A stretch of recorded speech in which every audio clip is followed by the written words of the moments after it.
let's just start with some introductions. So maybe just starting with you, Robert, just a quick introduction of yourself and the company so that then everybody knows who everybody is.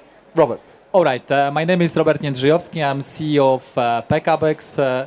PKBX is a construction and real estate company aiming to provide to the clients comprehensive, flexible solutions. So basically we have ambition to create trends in the production and construction process.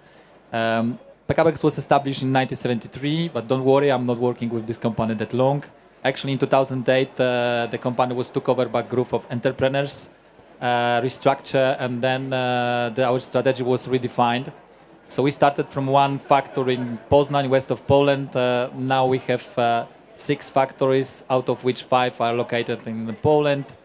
One fully automated, just several people are working there. One factory in Germany. So actually we are biggest in Poland and probably the biggest company in CE.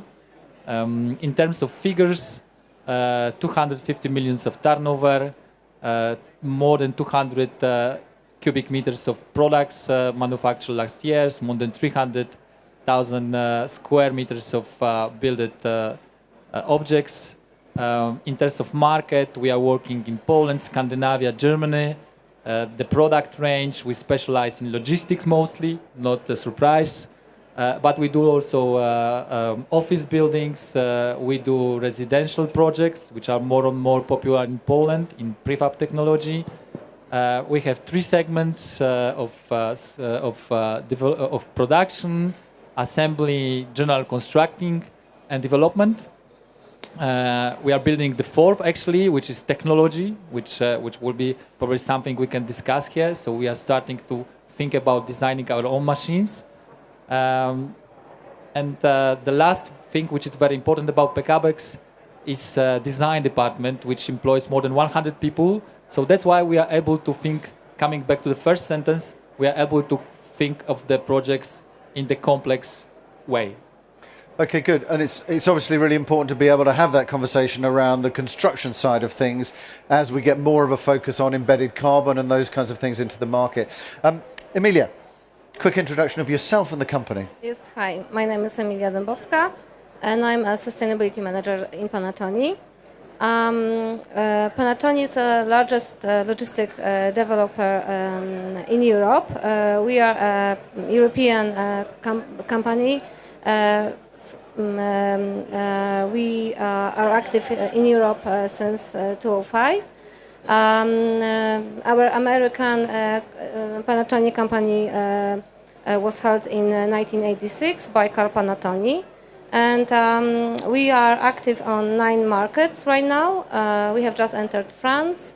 We are in Germany, Poland, Czech Republic, Hungary, the Netherlands, Spain, and Portugal. Those are also our new, quite new markets, and for sure we are planning to grow. And as I said, we are the largest developer. For the 5th time in the row, we are on the first stage in the Property EU report. I may say that we have developed more than 12 million square meters of industrial space right now, and we have 3 million square meters under construction right now in the pipeline. And as well, we have a very good numbers within the certifications, because we have developed almost 6 million of square meters of certified space. So we probably, as a first developer, we have decided to certify every our building in Europe. We have done that since 2019. So way before everyone started to talk about sustainability and certification and etc. So yeah. And you are, of course, sustainability manager as well. Yes, Emilia, I'm a sustainability manager.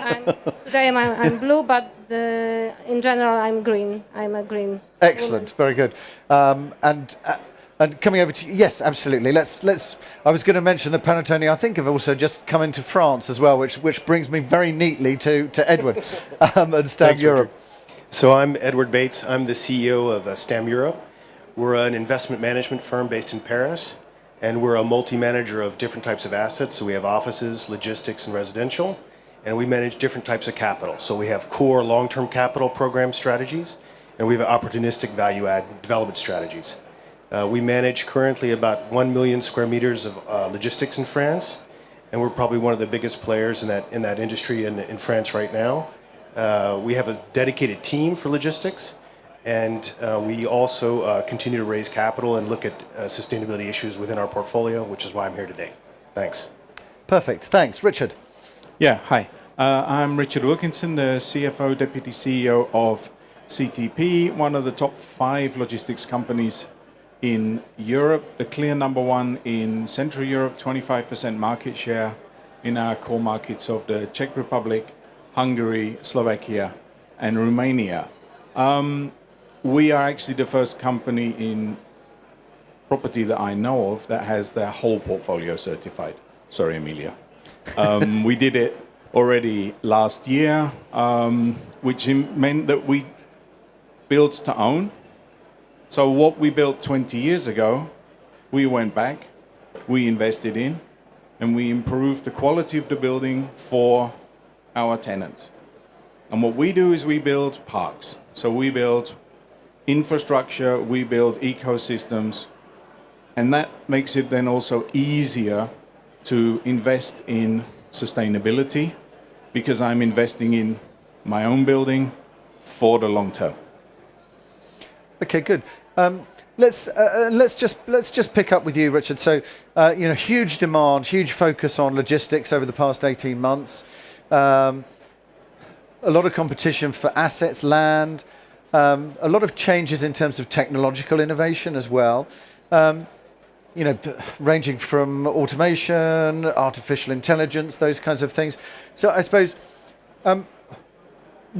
what are you seeing now? Is the biggest challenge, do you think, going to be sustainability? How do you see the sustainability aspect within the overall challenges that you're looking at from your perspective?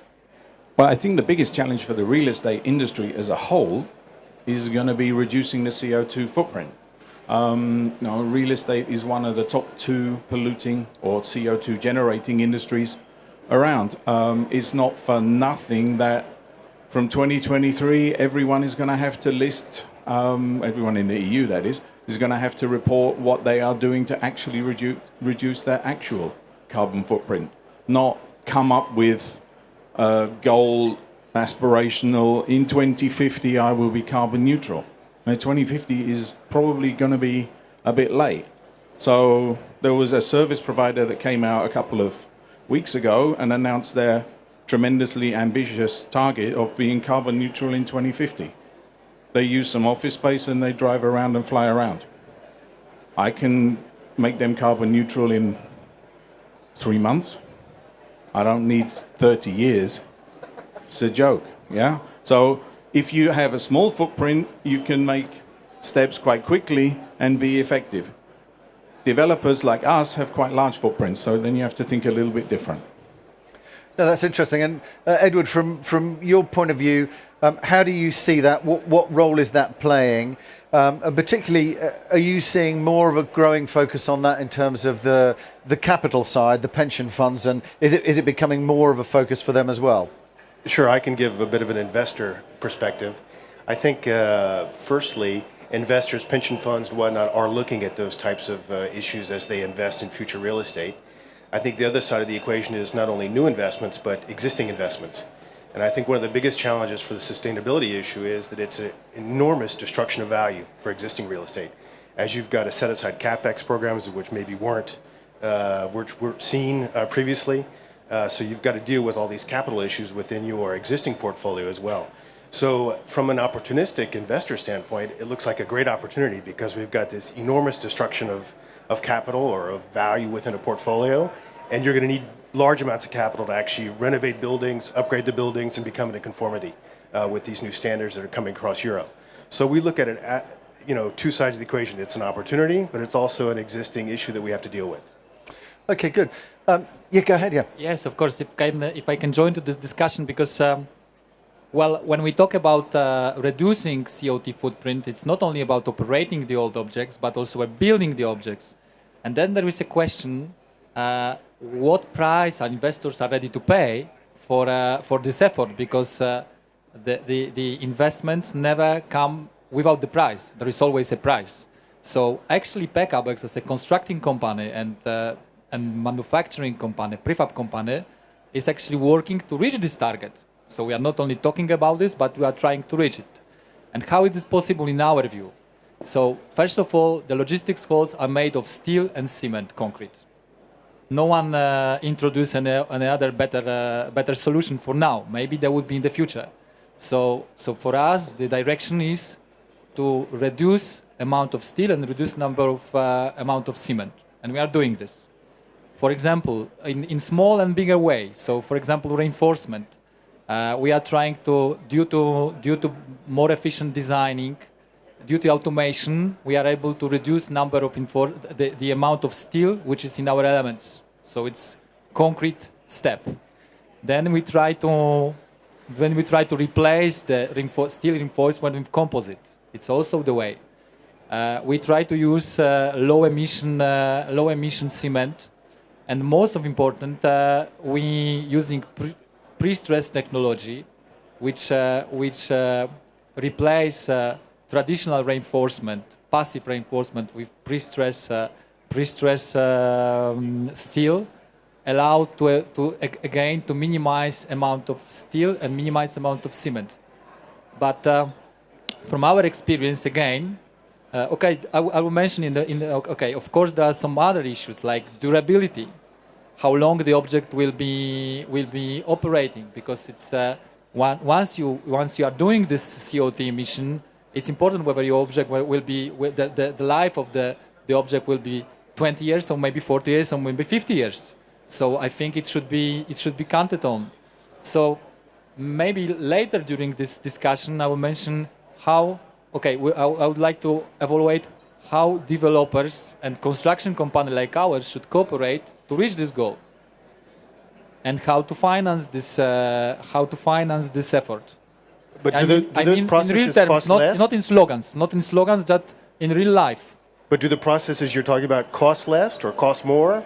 How do they impact sort of a project when you look at it from an investment standpoint? Many solutions we are introducing now cost less or neutral. So we are trying to introduce solutions which are not costing more. Because once we talk to developers, when we talk to clients, there is always issue of price. And we cannot be hypocrites about this. The issue of price always exists. Once we talk, then there is also expectation to reduce prices, to discount. Sometimes there are very tough discussions. So we are introducing solutions which are not only climate effective but also cost effective. For example, pre-stress technology. We are using less cement, and that's why we are trying to make the object costing less and that more climate friendly. Modular building. This is something which maybe we'll mention later. This is also the way which we can reach both these goals. But in some ways, I think, we can reach more, and we can have better results in terms of climate. But it can cost. And the question is, what cost investors are ready to bear? Not a lot. Yeah, maybe I'll say more about that, because from my perspective, the idea is, and the trouble is because of the fact that this is within the construction site, it's hard to find the materials that are certified. So it's not even the case if it's cheaper or more expensive. It's the case what materials we can exchange to what, and if the certification is a real certification or not. So this is the hardest thing to find and to organize, because if we are talking to assessors that are assessing our buildings, or if we are talking to GCs, and we want to exchange the materials. We are trying to do the life cycle analysis of the building. This is the way how it should be done to design the building in appropriate way, in more greener way. It's hard to find manufacturers with materials with certification. So this is not the cost. It's the. So this is an issue from your point of view, which is that how it's actually constructed is not necessarily part of the sustainability criteria for how the building is then measured. So you don't get anything additional for that. Is that right? Correct. Okay, and so how do you see that? I mean, are you going to increasingly, I mean, you mentioned there, Edward, obviously that investors are less keen to pay on anything that is more than that. Do you think there will be a drive either from regulation or maybe also from occupiers demanding different types of, I suppose, product, and also looking more at that embedded carbon side from the development side, or not? Well, I would say from a tenant perspective, yes, you are seeing large 3PL companies like EXPO starting to integrate ESG considerations into their processes, into their buildings they occupy. They're also thinking about that from a client perspective. So, for example, when a client wants to have a building or a service within their 3PL programs, they want to have ESG considerations taken into consideration. So I think all those things are starting to filter into the process. We're seeing that within our own portfolio. So I think we've got time in front of us. The other part of the equation is actually what Richard was saying earlier, which is that France, for example, is going to require us to reduce our energy consumptions by 40% by 2030. So we've actually got 9 years to take a footprint of our energy consumption and reduce that by 40% within our existing buildings. I think new buildings are different. I mean, when you're developing new buildings, no investor is going to buy a new building today that can't meet the future requirements. So the question is, can you build it efficiently at the same cost? And if not, then we have to raise rents, and are the tenants prepared to pay that? Or are we going to take a hit from an investment standpoint? So those are the kinds of issues we're dealing with. Yeah, go ahead. Yeah, and the drive to reduce CO2 is going to come from multiple sources. One is the government, but it's also going to come from the financing institutions, whether they're the bond investors, whether it's equity markets, whether it's the banks. If you talk to the banks now and you say to them, I can give you a green loan, they fall over. First time banks ever fell over and offered you money. But, there's a huge demand from that side. So there's a push, there's a pull, and there's also parts of the industry that are thinking, how can we be more sustainable and be as good as we can be? I can't build a building that's CO2 free. I asked... It's not possible yet. Yeah, so... If we're building buildings, maybe never. If we're growing as an industry and there's a clear demand for the space across the world, then the question is, how do you reduce as much as possible while you're doing it, reduce as much as possible while you're operating it, and work out what the cradle-to-grave strategy is. So whether you call it lifetime analysis, cradle-to-grave, whatever, the whole of the life cycle of the building, how do you minimize the bad? Yeah? Or how do you offset it? Go ahead. How do you show it to the bank? Because there are not too many regulations right now. We have all one goal, but each country should have its own way to reduce the carbon footprint. But there is no one regulation for all the countries. So I was wondering about the rating. I mean, how do you show the reduced CO2? I mean, with no regulations, with certifications, but without the information about the materials, with the EPD, this is really hard to deliver, like in one way, the rating in one way.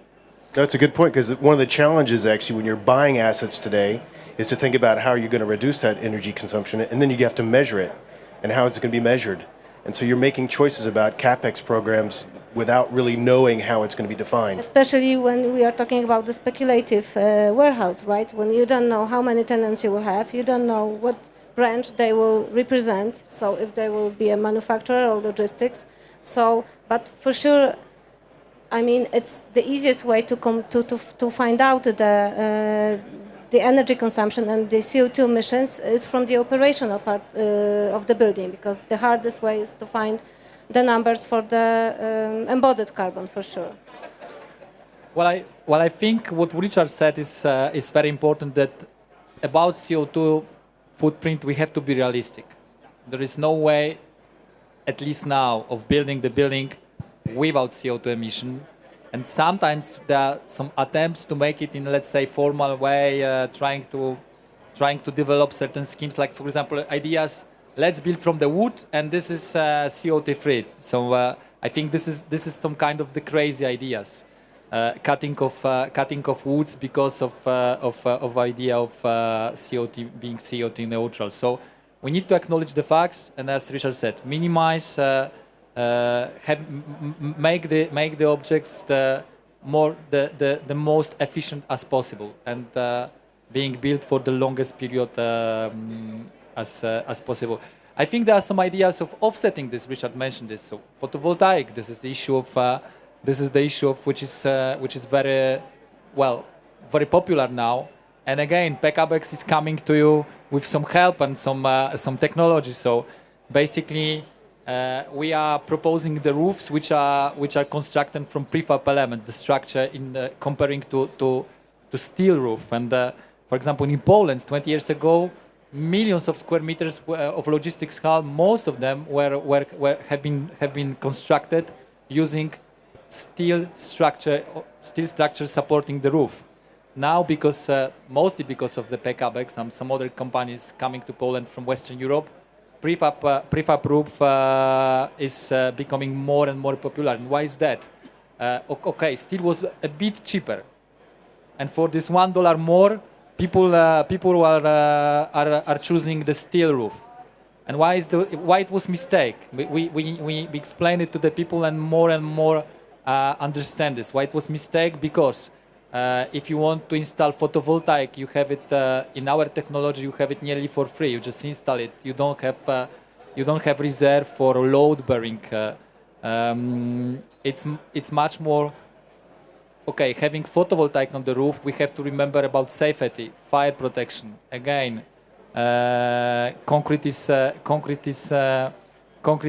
it's much better. So, of course, we cannot save the world now in terms of free CO2 building, but I think as a PKBX we can propose ways of reducing this. And I hope it's going to be taken into consideration by developers who will work with us, because this is very important, work on the capacity, work on the innovation, work to find the system which is the best from their perspective and from our perspective. And it should be done way before the construction. Well, actually, I talked to Robert Dobrzycki 3 years ago. We are thinking about this, and it didn't happen yet. I think it will happen in time. Probably sometimes the process needs some time to think it over. But to sum up, the idea of the European Union goal to which we should all fit to get the neutral building by 2050 is to have a neutral building from the operational scope of the building. So it's not. We don't have the situation that we. Of course, it would be.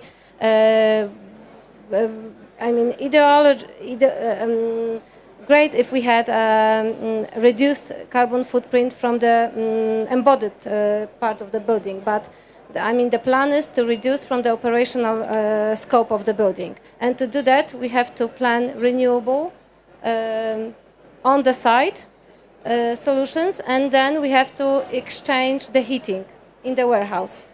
And if we implement that, we will have the net zero building from within the operational scope of the building. So of course there have to be more like energy batteries and so on. So the technology is still changing, and we need some time to improve that, especially when we have huge warehouses.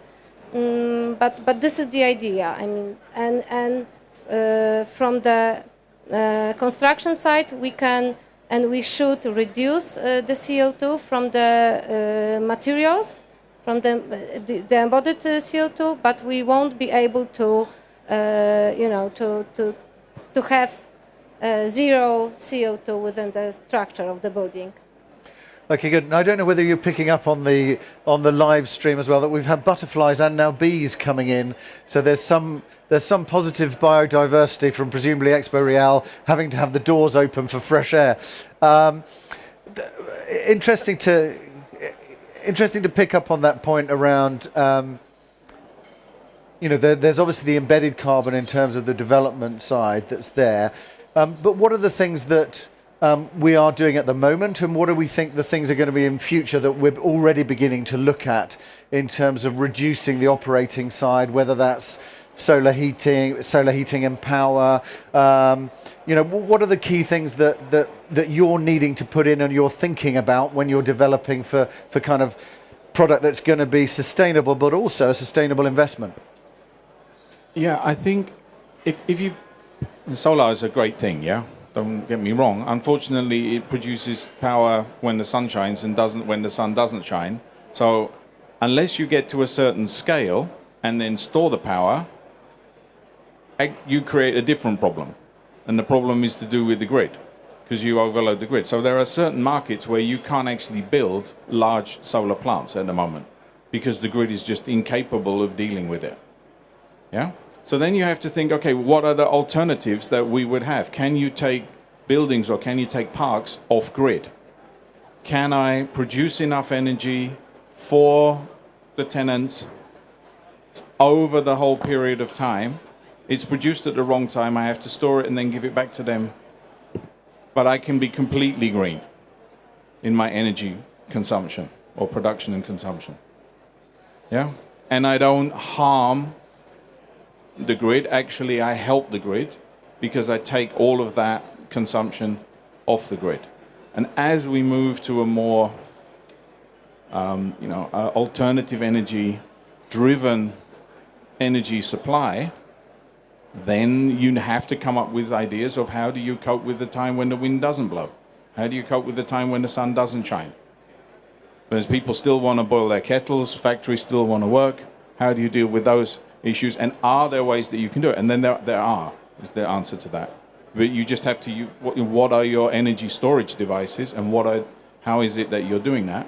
Whether it's hydrogen, whether it's battery packs, whatever it is, there are lots of different ways of doing it. But you can only do it if you own real scale. If you only own one building, it's not going to work. If you own a park of 500,000 square meters, then it works. And that's a different operating model. Yeah? That's then a different model also for investors.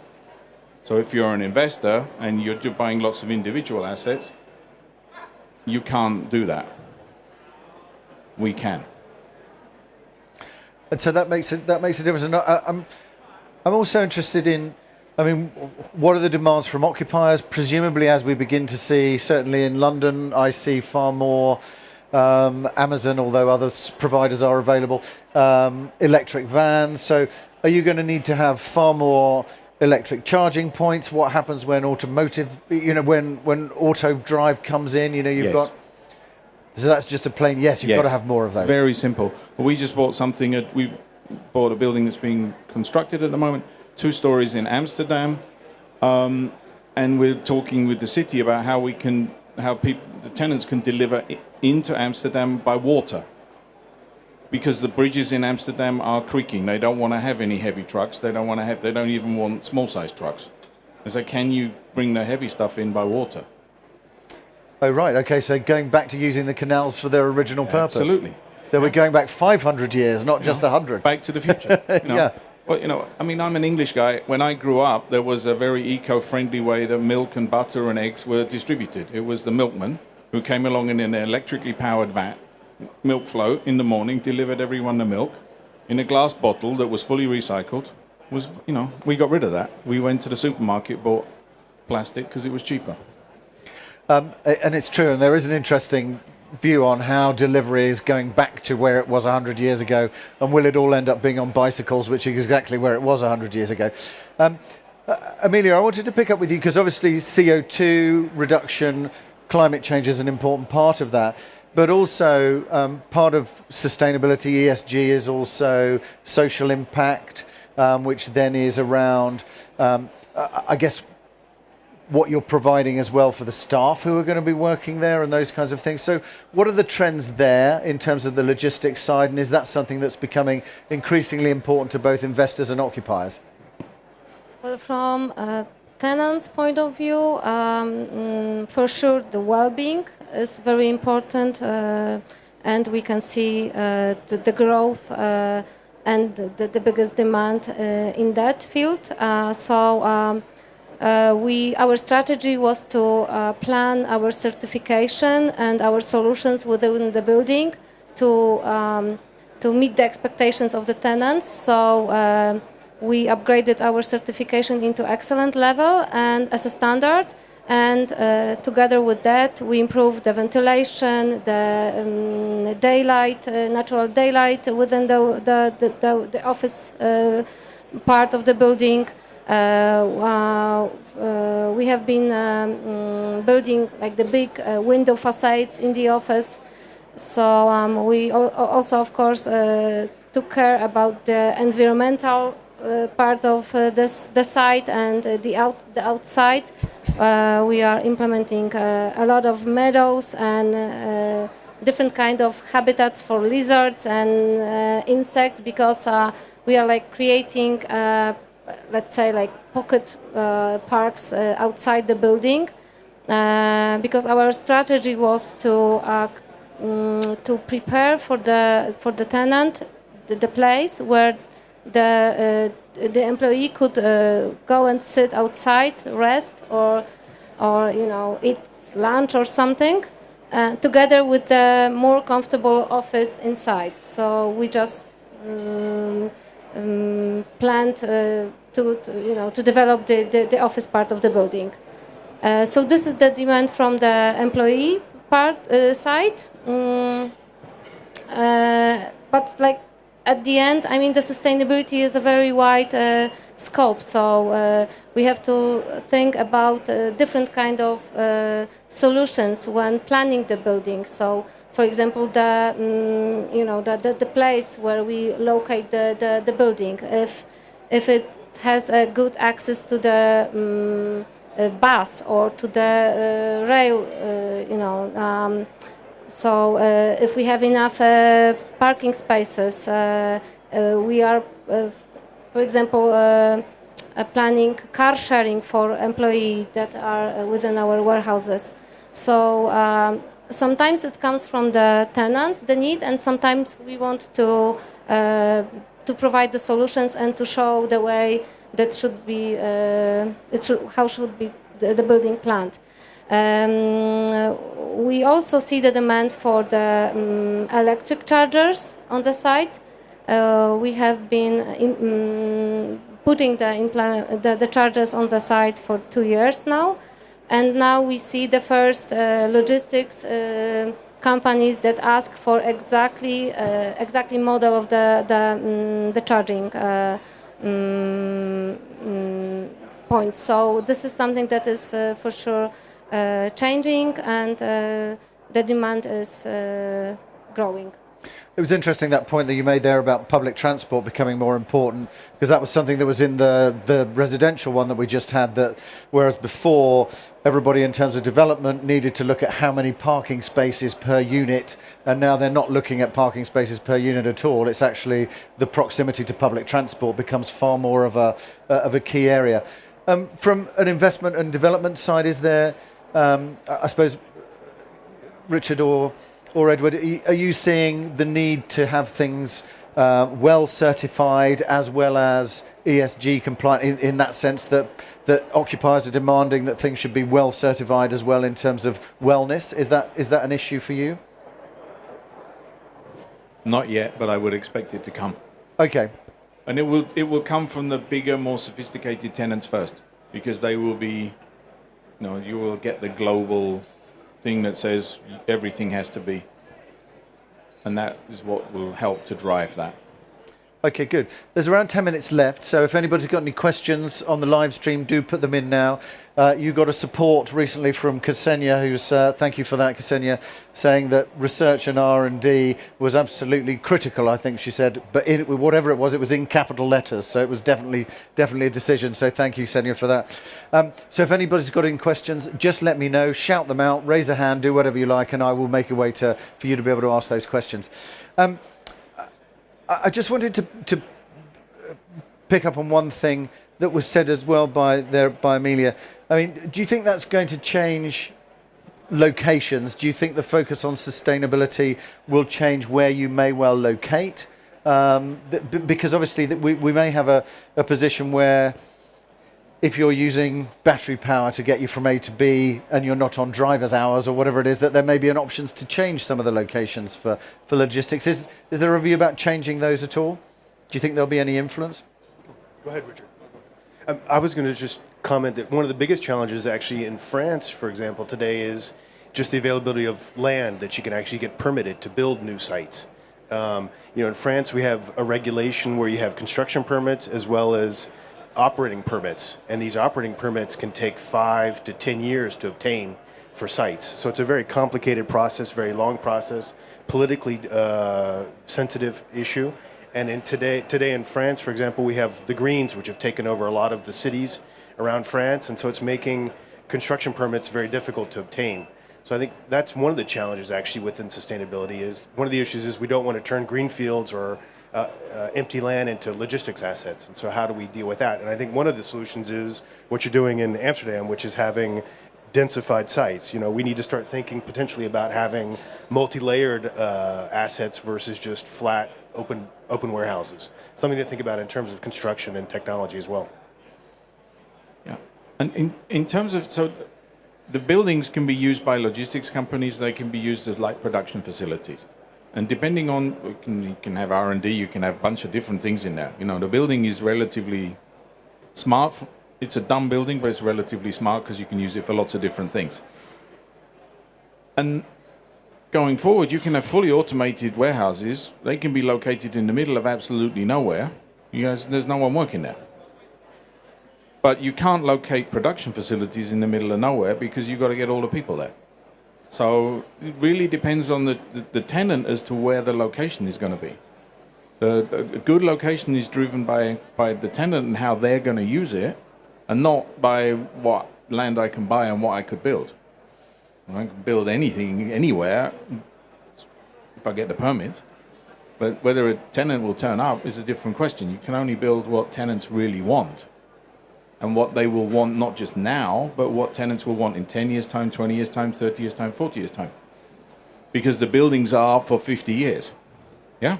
The way we build them now. So there's no point in building a building that has a tenant for 10 years and then is empty for 40. Yeah. And maybe pick up that point. I know you wanted to respond to that, Robert, but maybe also pick up Edward's point as well around, maybe having multi-layered, multi-level facilities, so densifying the new development. Okay, so answering this first question, okay, multi-level densified projects, it's a piece of cake for us. So it's just the matter of technology. So it's not a big problem. I think you're just simply ordering this and you are having it designed and built. But I think interesting issue was what Richard mentioned, with changing the function of the object. So of course, sometimes there are problems that you build something in the middle of nowhere and you cannot switch for the production because you don't have people. Okay, but on the other hand, sometimes people are designing the object just for the logistics, and then changing for the production is very difficult. So I think trying to save every penny, because it's usually the problem is money. So maybe it's better to pay slightly more, but really slightly, and then having the object which is more allowing to easily switch the functions. So and usually when we talk to our clients, we propose this solution. So I think it's very important. How often does it work? Not always, but very often. More and more. It depends, It depends. No, it's good. It depends who is the client. if the clients wants to have the park built and then sell it off to the investors just immediately, then usually this discussion is not successful. But when the client is the client which would like to keep this asset, then the discussion starts to be more and more interesting. And I think this approach may change when investors who are buying these parks will understand what do they really buy. Because, of course, the park is important, the plot is important, of course, real estate is about location. Everyone knows it. Location, location, location. But then the class of the building is also important. Okay, good. We've got around 4 minutes left. 3 minutes, in fact, I've just seen it change to. So 30 seconds from each of you, difficult to know, I know, on what you see as the biggest trend in terms of sustainability that we're all going to be looking at in terms of the logistics market. So what's that going to be? You can choose where you see that. So first 20 seconds to you, Robert. Me? Yeah. Okay, I talk a lot, so maybe I will allow starts to some other guests. So I will be last. Okay, you'll be last. Okay, Richard. There's not one trend is the answer to that question. It's multiple different things, lots and lots of small things. Emilia was talking about. You can do lots and lots of it. It's a combination of every little small thing helps. And there are some big ones as well. So the bigger ones are photovoltaic is big, offsetting by planting trees in your parks and retaining biodiversity and really allowing a nice green space, creating nice space for everyone. That costs money. You don't make money on that. But you change the environment that you offer your tenants, you change the environment you offer the community and your employees, or the employees of your tenants, and that becomes something that adds value over time. And it's, sometimes it's about investing in something that there isn't a real business case for at the moment and just doing it because you think it's right. And that's easy to do if you buy to own to operate. It's much harder if you have a different business model because I can't justify it because who's paying for it? Or a lower cost of capital. And I think that real estate it's a long-term industry. And you have to invest in the long term. And being sustainable is about long term. It's not about doing it for the next 30 seconds. It's about doing it for the 30 years.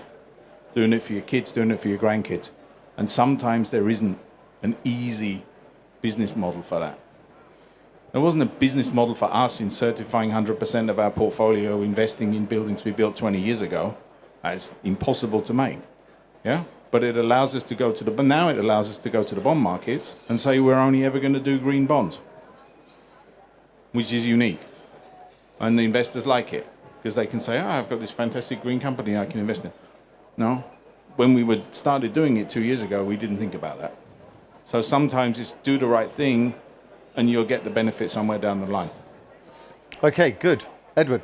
So I would agree with Richard. I think it's multifaceted, and there's probably not just one trend. But I think the most important thing is that the subject is on the table now. It was sort of the elephant in the room for a long time, and now it's on the table, and we seem to be dealing with it not only from a political standpoint, but from a capital standpoint, and from a construction standpoint, and from a governance standpoint. So that's the good news, and the big trend is I think it'll continue. Okay, great. Emilia. Okay, so from the sustainability perspective, I would say brownfield. This is the way that our development will go. We see the difference right now, even in our sector. So brownfield, I would say renewables on the side, the technology that should be changing, and the demand is high, and well-being and environmental solutions altogether, but I would say that CO2 will be like calories on our, in our food. We will count the CO2 in the same way. Okay, good, Robert. Okay, I would say, of course, I agree what was said before a moment ago. I would sum up it like the end of the trend. From my perspective, is that the cheapest of the cheapest, it's not always the king now. So sometimes it's maybe better to slightly increase the price to get the value, because of the ecology, because of the durability, because of the value of the object. And I would add another thing, which is maybe not that very important, but add again small piece to this picture, which is architecture. And maybe to picture this, I would say that we started as a concrete guy. So architecture was, 10 years ago in PKBX, architecture was not that important. Concrete guy from the manufacturing. And last year in our presentation, we pictured certain project we did, and we called it "We Love Beauty," and it's true. Our projects are more and more beautiful, and I think it's starting to be very important. Even if the such a boring projects, you would say maybe Less and less ugly, I would like say. like logistics. So I think good-looking beauty it's becoming more and more important, and we understand this, and we provide solution for our clients. Okay, good. Well, nobody can argue with everybody wanting a more beautiful world in that sense, I don't think. So that's great. Thanks very much. Really interesting discussion. Thank you for joining us. Thanks also for your comments online as well. And if you could all thank our speakers, that would be great. Thanks very much.